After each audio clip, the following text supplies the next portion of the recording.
Forgive the interruption, but is that Ronald Reagan outside my casket? Or Margaret Thatcher with an American accent? In this place, there's no discerning the beast from its moniker. Neither motion nor stasis. I was, is the long and the short of it, and now I'll have to find some other way to keep the corners lit. What happens here happens after it happens, but that's true regardless, and I may have said that already, in which case it will be deleted, so don't be surprised if you didn't hear it.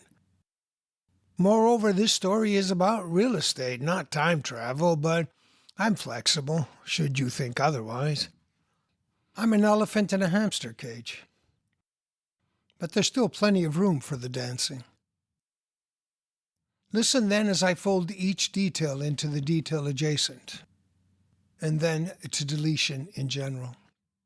One last howl, and then another. Because it's hard to squeeze all of this into one syllable. Here there is only extenuation, the mark of what has already gone missing. Them, in this instance, but let's not sweat the pronouns. For there to be sound, there must be an echo.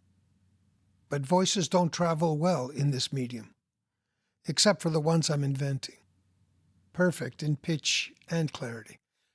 More musical than they were on the surface. The gaps match the gaping, and the light, too, is less menacing. Its absence, specifically. All seeing is figment. So I have no reason to stray from my subterraneous condo. Veneer over chipboard, just like the houses in Idaho. There's no remedying our hankering for territory. But a house isn't a house without papers. They who have the best lawyers get to sleep on the hill. But there was a time when those houses were lean-tos, would-be sheds and garages. All of our structures are temporary, interim, as we say in the real estate business. Be they stand-ins for seaside resorts, as in Trump's shithole countries, or Israeli townhouses in waiting. Death is the solution to all our solutions. The present, bereft of contingency, infinity now, in case you're not following. Not all carcasses are people, but we are equal, said the liberal to the lizard. It's true, replied the lizard. In this mud, there's no telling a corpse from a billionaire. So why not hasten that which comes anyway? Nowadays, it's become dangerous to criticize the president.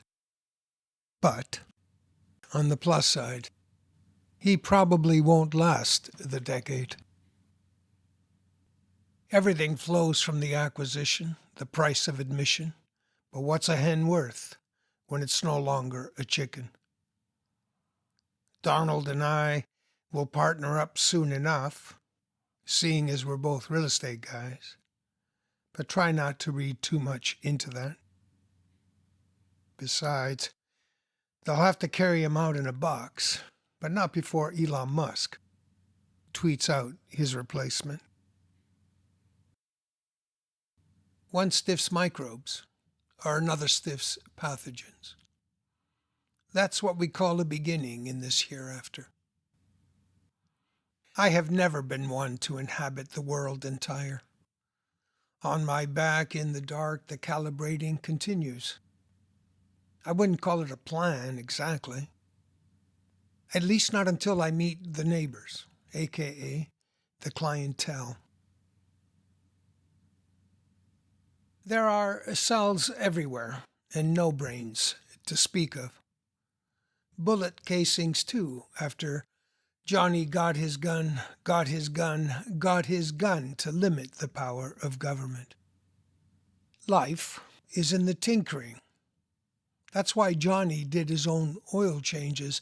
You wouldn't believe the savings he told his buddy Frankie. The two of them stepped out one morning with a song in their heart and 6 rounds in the cylinder. "Bring back some milk," said the missus. But they filled up the Silverado and drove to the capital instead. It's been decades since they decommissioned the factory. But what's the point of forgetting if it's followed by dying? Johnny took to keeping his truck in Frankie's garage. There was a balance outstanding on the flat screen, too. But it was no longer worth the price of conveyance. They just don't make things like they used to. Or so said the sheriff. God created the universe, and on the 7th day he rested. But it was the United Auto Workers that brought us the weekend. Must be a real kick in the teeth for they who used to be them, to walk through the old neighborhood, past the houses they'll never live in. Johnny and Frankie soon grew fairly stupid. Some say it was the lead they'd ingested or the beer they were drinking. But I think it's just what happens when men without work get to talking. Death is the great equalizer. And then the conversation continues. When the time is right, I'll ask my neighbors what they paid for their entombment, a package or a la carte, so I know whether or not to deduct the incidentals, flowers, casket, transport, etc.